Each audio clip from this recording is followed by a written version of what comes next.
നമ്മളെല്ലാം കുഞ്ഞുങ്ങളുടെ ഡാൻസും പാട്ടും മറ്റു കാര്യങ്ങളും എല്ലാം കാണാൻ വേണ്ടിയിട്ട് തന്നെയാണ് ഇവിടെ വന്നിരിക്കുന്നത്. അപ്പൊ ഞാനായാലും എൻ്റെ കുഞ്ഞിന്റെ ഒരു സ്കൂളിലേക്ക് ആനിവേഴ്സറിക്ക് പോകുമ്പോൾ അവിടെ ചീഫ് ഗസ്റ്റ് എന്ത് പറയുന്നു എന്നൊന്നും കാര്യമായിട്ടൊന്നും ചിന്തിക്കാറൊന്നുമില്ല, പലരും കേൾക്കാറുമില്ല. പക്ഷേ ഇന്നിപ്പോ ഒരു ചീഫ് ഗസ്റ്റ് ആയിട്ട് ഇവിടെ വന്ന് നിൽക്കുമ്പോൾ ഓക്കെ പറയേണ്ടി വരും, എന്ത് ടോപ്പിക് പറയണം എന്നുള്ളൊരു കാര്യം ഉണ്ട് മനസ്സിലുണ്ട്.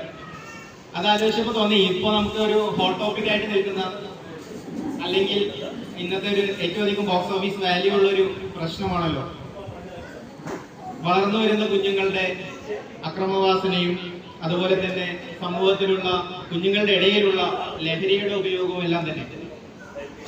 പക്ഷെ ഒരു പ്രീ സ്കൂളിലെ കുട്ടികൾക്ക് അല്ലെങ്കിൽ പ്രീ സ്കൂളിൽ പഠിക്കുന്ന കുഞ്ഞുങ്ങളുടെ അച്ഛനമ്മമാരോട് ഈ കാര്യത്തെക്കുറിച്ച് എന്താണ് പറയാനുള്ളതെന്ന് നമുക്കൊരു സംശയം തോന്നും, അല്ലെങ്കിൽ നമുക്ക് ചിന്ത തോന്നും. നമ്മുടെ കുഞ്ഞുങ്ങൾ വളരെ ചെറിയ കുഞ്ഞുങ്ങളല്ലേ,